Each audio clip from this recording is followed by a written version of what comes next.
Love is a word that in our culture has almost lost its meaning. There's a very interesting story about the Rabbi of Kotsk, who came across a young man who was clearly enjoying a dish of fish that he was eating. And he said, young man, why are you eating that fish? And the young man says, because I love fish. He says, oh, you love the fish? That's why you took it out of the water and killed it and boiled it. He said, don't tell me you love the fish. You love yourself. And because the fish tastes good to you, therefore you took it out of the water and killed it and boiled it. So much of what is love, right, is fish love, right? And so, young couple falls in love. Young man and young woman fall in love. What does that mean? That means that he saw in this woman someone who he felt could provide him with all of his physical and emotional needs. And she saw in this man somebody she feels that she can write. That was love, right? But each one is looking out for their own needs. Right? It's not love for the other. The other person becomes a vehicle for my gratification. Too much of what is called love is fish love. Right? An external love is not on what I'm going to get, but what I'm going to give.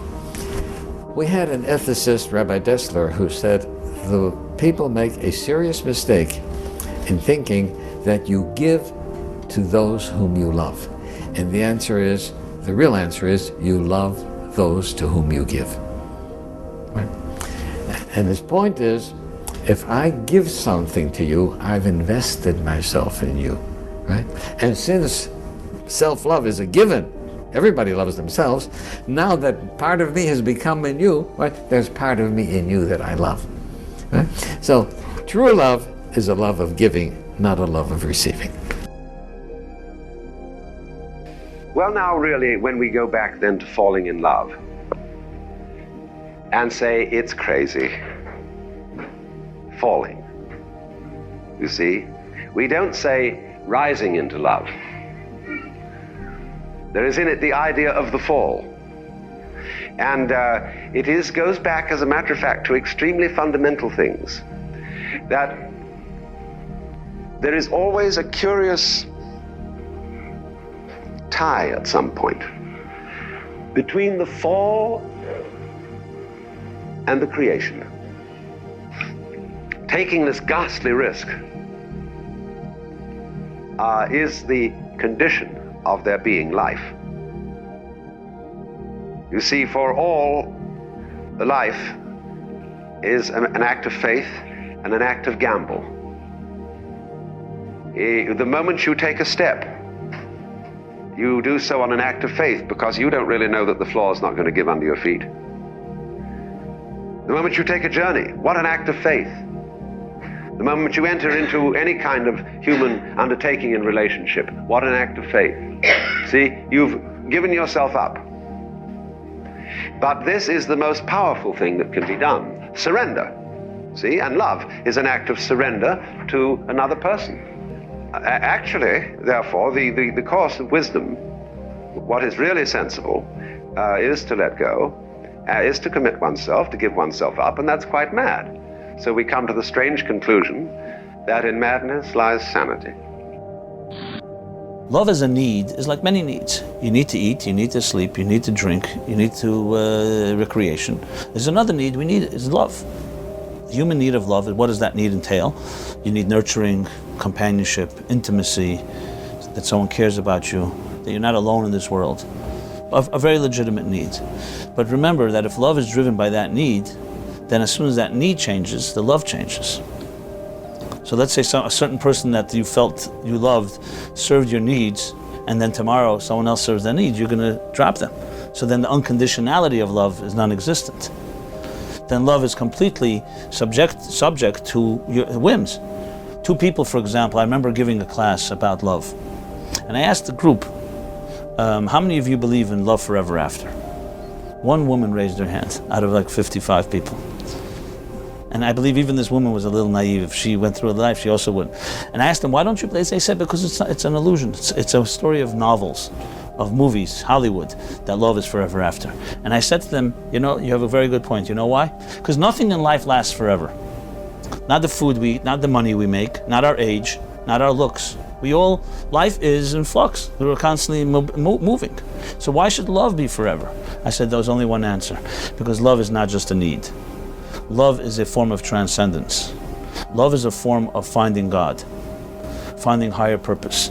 So true, two people who love each other can love each other for physical compatibility, emotional compatibility, even intellectual compatibility. But there's one critical thing missing: spiritual compatibility. Do they both share a vision together? Do they both want to build a home and a family with a higher vision than just my need and your need? So though love fills needs, but if it begins and ends with needs, it will never last. It has to have a transcendental or a spiritual side to it, a sensual side that is more than just my need for companionship or for intimacy or for friendship. It's also that you are not just giving me something for my need. There's something that you're not just fulfilling my needs. You help me become greater than I am. So there's an element of humility in it. There's an element of how much I give to the relationship, not just how much I take. Love is to give. And the tragedy in our world today is that instead of love meaning to give, love in our society means to get. What is he doing for me? What is she doing for me? And if you say to a person, would you mind helping me with the dishes? I helped you yesterday. Tit for tat. Today people need an accountant in their relationship to balance things. He did this, she did that. I visited your mother, now you have to visit my mother. What are you doing? You visit his mother because you want to give. You visit her mother because you want to give. You are kind, not because you're going to get something in return. It's not a business deal. For people, love has become, unfortunately in our society, a business deal. Love is to give unconditionally. Look at a nursing mother. Just consider it. The more milk she gives, the more milk she has. A young couple came to me once and they said they want to divorce because the love dried up in their family. And I said, no way. You know what dried up?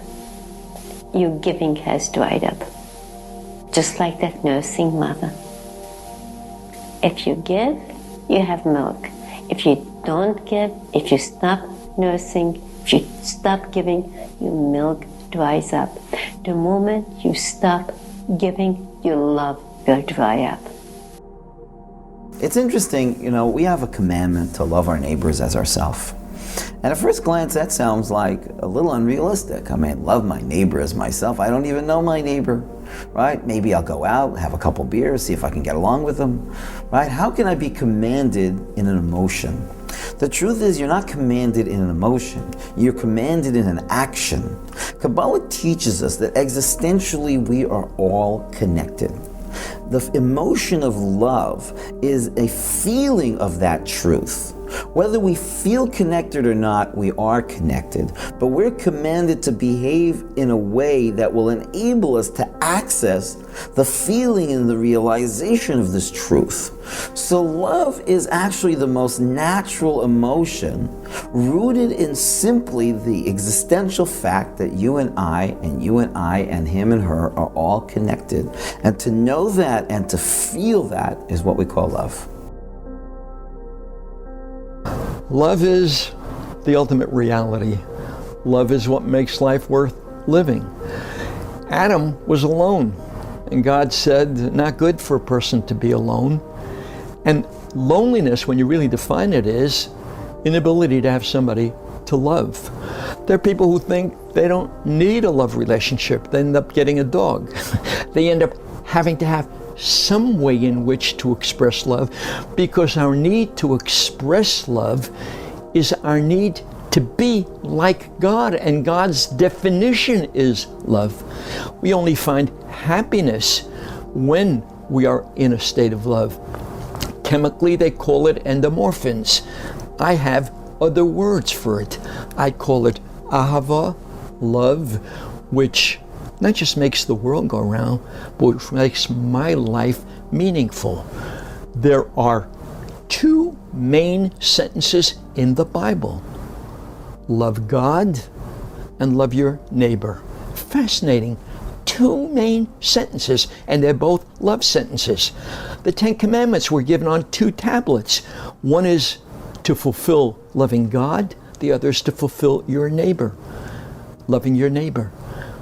When we don't have love, our lives are empty and meaningless. You ask me about love, that's where it's all at. That's the key to everything.